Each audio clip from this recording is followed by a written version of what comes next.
Writers often mistake snappy dialogue for good dialogue, and that's an easy way to lose readers. Because unrealistic dialogue is one of the easiest ways to shut readers out and make them lose interest in your novel. So, today I'm going to tell you my 7 golden rules of dialogue and the 6 things that you need to avoid if you want readers to stay engaged in your novel, turning pages, and gushing about your work. Hello, and welcome to the Many Worlds Writing Podcast. I'm your host, Heather Davis. I'm a developmental editor, a book coach, and a fellow storyteller. And this is the show that's all about how to brainstorm, write, edit, publish, and sell a powerful speculative fiction novel. And maybe just change the world too. So, dialogue is actually really important in your novel. And it's a lot trickier than some writers think. So let me explain at first why I say it's so important. Well, it's important because humans are actually social animals, and that means that we pay a whole lot of attention to moments of social interaction. And nothing says social interaction more than two characters talking to each other. And we pay special attention to those moments because that's where things can go wrong. That's where there are potential dangers. That's where there could be misunderstandings. That's where the characters are revealing secrets to each other or not. So we do pay special attention to that. That's why I want to share with you all of the rules and tips and tricks and techniques that I've learned through my years of editing, so that your dialogue can really speak to readers, captivate them, draw them in, keep them turning pages, and maybe even make them gush about your novel. Before we dive in too far, I just want to stop for a minute and say, if you haven't already done so, please take a moment to subscribe or follow the show. It's the easiest way to show your support and make sure there are many, many more episodes to come. Also, you should know that there is a dialogue checklist that you can get for this episode. So please go to the show notes. You can get that checklist for free. And if you want a much longer course on how to write dialogue with chutzpah, let's say, there's also a link in the show notes for that. So go down there and check those two out. All right, everybody, let's dive into the 7 golden rules of dialogue. Golden rule number 1. Dialogue in your novel is not real life speech. That's right. I hear writers all the time saying that they're going to go to coffee shops and eavesdrop on people talking to figure out how to write dialogue in their novel. And while this can be helpful because it can help you figure out what kinds of words and phrases different people are using, it can also cause you to fall into a trap and think that the dialogue in your novel needs to actually sound like the conversations we have in real life. Nothing could be further from the truth. Actually, real life dialogue, real life conversations are boring. They're filled with niceties and chit chat, and they would literally put your reader to sleep. So you don't want that. Instead, you just need to borrow a little bit from real life. You need to borrow words and phrases that make your dialogue sound authentic, but then you have to realize that you're actually using the good parts version of a conversation. And so you're distilling things down. It's like the concentrated orange juice of a real conversation. And many times, the dialogue in our novels, they're actually going to be things that people might not ever actually say to each other, because in real life, we like to avoid talking about real things. And in your novel, you have to get some substance there on the page.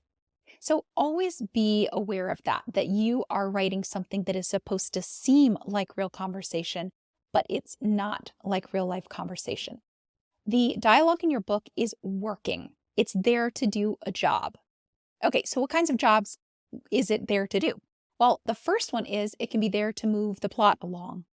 So the plot, you can insert all sorts of plot items into your dialogue in a very unobtrusive and seamless way that will engage your readers and keep them very interested, because again, we're social animals and we're paying special attention to dialogue. So that's one thing. It can help move the plot along. Number 2, it can actually help move the character along. It can help reveal the character.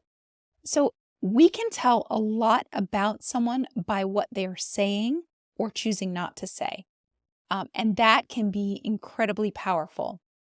You can reveal character that way. So hold on to that. That's a really important one.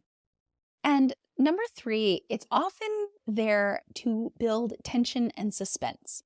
As I said earlier in this episode, there is nothing more dangerous than when two people are talking in a novel, because that's where change can happen. That's where misunderstandings can happen. That's where the truth can come out. So when you're writing dialogue, make sure to use that.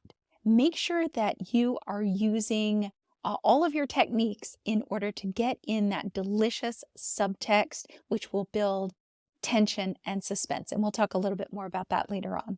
But yes, tension and suspense. That's another great job that dialogue can do. Golden rule number 2. Before you sit down to write dialogue, you need to figure out what the purpose of that dialogue really is. Because when we sit down and start writing and we put two characters together and start letting them talk, very often we lose control of the situation. The characters take control and they start having all of this snappy dialogue that really is about nothing and does nothing and doesn't move the story forward in any way that serves the story. So what you need to do is figure out, okay, what is the purpose of this? Why have I put these two characters in this conversation in the first place? So maybe you want to reveal something about the plot, right? Maybe you want to reveal something about one of the characters or both of the characters. Maybe you want to build that tension and suspense that we talked about. Maybe you're doing all of these things. In fact, probably if you're writing really good dialogue, you should be doing several of these things, right? But you need to know what it is that you are trying to do. So when the characters start to sort of jump the rails and go off on their own, you can reel them back in and say, oh, yeah, the conversation was going off in this direction, but that doesn't do anything for my story. So I'm going to bring it back over here because that's the purpose of this dialogue. Golden rule number 3, let your characters sound natural. That's right. Let them sound natural. So many times I see writers make the mistake of having their characters sound too formal and too much like they're giving a lecture in a lecture hall. Instead, you need to make sure the conversation sounds very much like normal speech would sound, in that your character should use contractions.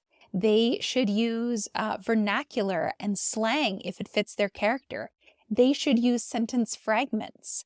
They should sometimes maybe stumble over their words. They're not always going to say exactly what they mean, right? They're not going to be able to put some things into words correctly. So just be aware of that when you're having your characters talk to each other, that it is perfectly normal for a person to use poor grammar when they're just speaking to one another. It's perfectly normal for someone to end a sentence on a preposition, right? So all of those things are what real dialogue sounds like. And this is where we can borrow from what real conversations sound like and apply it to dialogue, in that we don't want our characters to sound too formal, unless there is a good reason for that, right? Now, if there is something that you're trying to reveal about a character through their use of too formal dialogue, that's fine. But if you're just doing it because it sounds, cleaner or whatever you're going for, make sure to avoid that. Make sure to think, well, how would this person really say this? How did I say something like this when I tried to speak it once, right? And then go with that. Golden rule number 4, insert subtext into your dialogue. So subtext is all of that stuff that's going on beneath the surface of the dialogue. So it's a higher level dialogue skill, but it's absolutely a must if you're going to write dialogue that interests readers. So when I think about dialogue, I think about this. I think that people don't usually say what they mean, or they don't usually mean what they say. There's always like layers to it.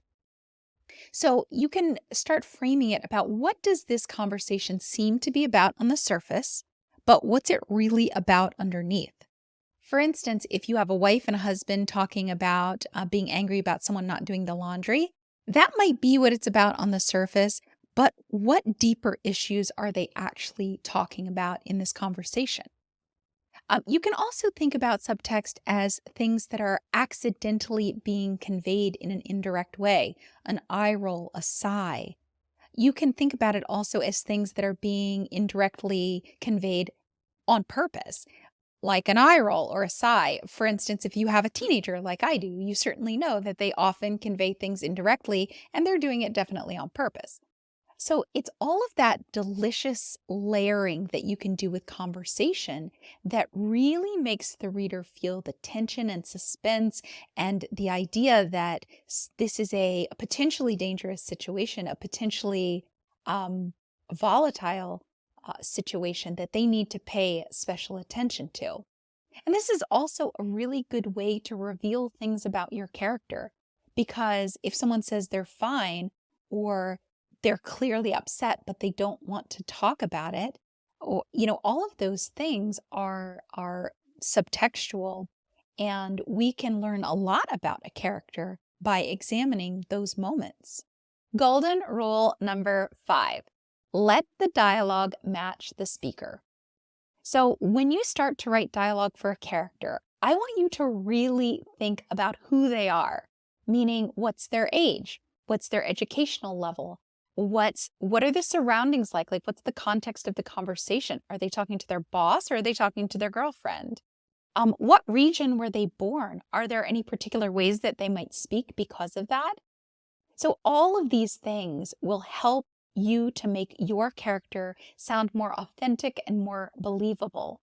One of my pet peeves is when I read dialogue in a book and the dialogue does not, for instance, match the age of the character. That you can tell if someone is writing dialogue that should come out of an adult's mouth, but they're making it come out of a 9-year-old's mouth. In fact, I spent a long time as a high school teacher, and let me tell you, kids speak in an entirely different way than adults do. And that doesn't mean that you need to pepper your dialogue with whatever the newest slang for teenagers is if you're writing a teenager. But what I do mean is that you need to consider the types of words that would be and phrases that would be used. And you also need to consider how they would even just form their sentences. It's very, very different. So always consider that when you are trying to write dialogue for a particular character. Golden rule number 6, give each character a distinct voice. What I mean by that is that all of your characters should not sound the same.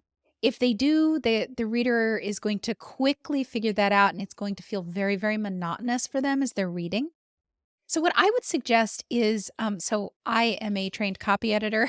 So when I say this, forgive the language, but I would almost make a little style guide for each of your characters, meaning go through and say, okay, these are the types of words and phrases that this character would use.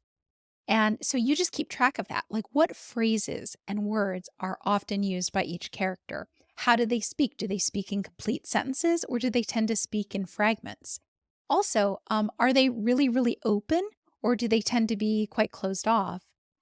There are all sorts of those little things that you can keep track of on your little style guide for each character so that every time that character shows up, the reader feels them, feels their voice deeply, and they could probably tell who was talking, even if you took away all the dialogue tags and all the action beats. All right, are you ready? We have arrived at golden rule number 7.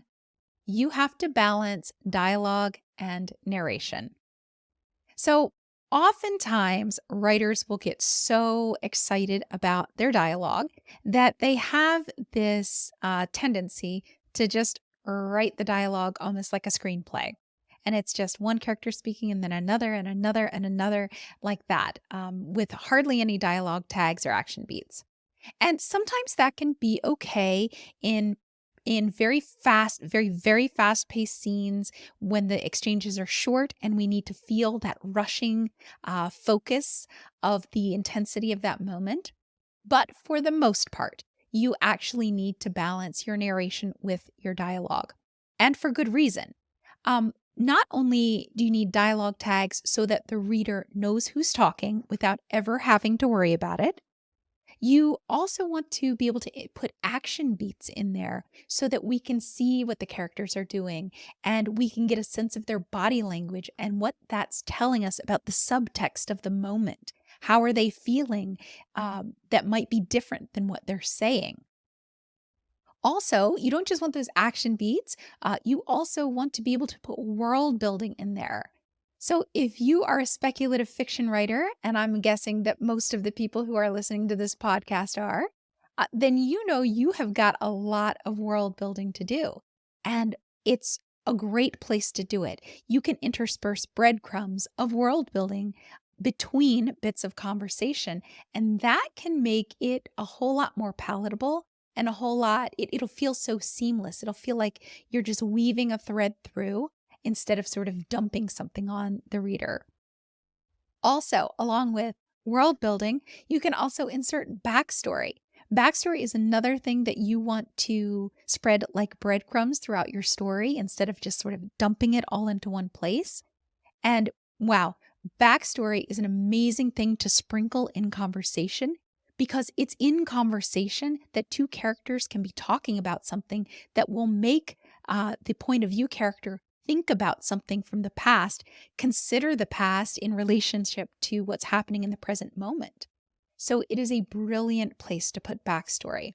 So always think about that. I think a novel that is really great with that, and I just think it's a wonderful and powerful example of balancing narration and dialogue is The Hunger Games. Yes, I'm a fan. So if you want to see how this is done seamlessly, go check out that book. All right, we are all done with the 7 golden rules of great dialogue. And now we're going to move on to the 6 things that you need to avoid. We're going to go through this really, really fast. And in fact, we've gone through all of this really, really fast, and we haven't given a whole lot of examples. So if you're interested in knowing more about this and taking a real deep dive into dialogue, please check out my course in the show notes. There is a link for it there, and it will go into detail and show you all the nuts and bolts of everything, I promise you. Let's move along. Okay, are you ready? The first thing to avoid is filler words and phrases. Things like you know, does that make sense? So I actually literally say these all the time. So you wouldn't want to quote my speech for a character in your novel. And I think we actually all kind of use these phrases a lot, but we need to get them out of our novels unless we're doing it on purpose. Meaning, maybe we're trying to show that one particular character is like socially inept or not good at talking to other people or incredibly nervous. And if that's the case, you can go ahead and use it for that character in that moment. But don't just have these words and phrases everywhere. It will bore your readers. The second thing to avoid is small talk or chit chat. Avoid this at all costs unless it's there for a story important reason, like showing that someone is really nervous or showing that two people don't really have anything meaningful to talk about. Number 3, avoid having characters call each other by name too often. So a lot of times writers will throw this in and they'll keep having characters refer to each other by their first name. And it totally doesn't work. Use that only sparingly. Most of the time when we're talking to other people, we do not address them by their first name. The fourth thing that you want to avoid is talking heads. I kind of talked about this a little bit earlier when I talked about balancing narration and dialogue. But talking heads is that time when writers will often put line after line after line of dialogue with nothing breaking it up. There are no dialogue tags, there are no action beats, and it becomes really hard for readers to follow who is saying what.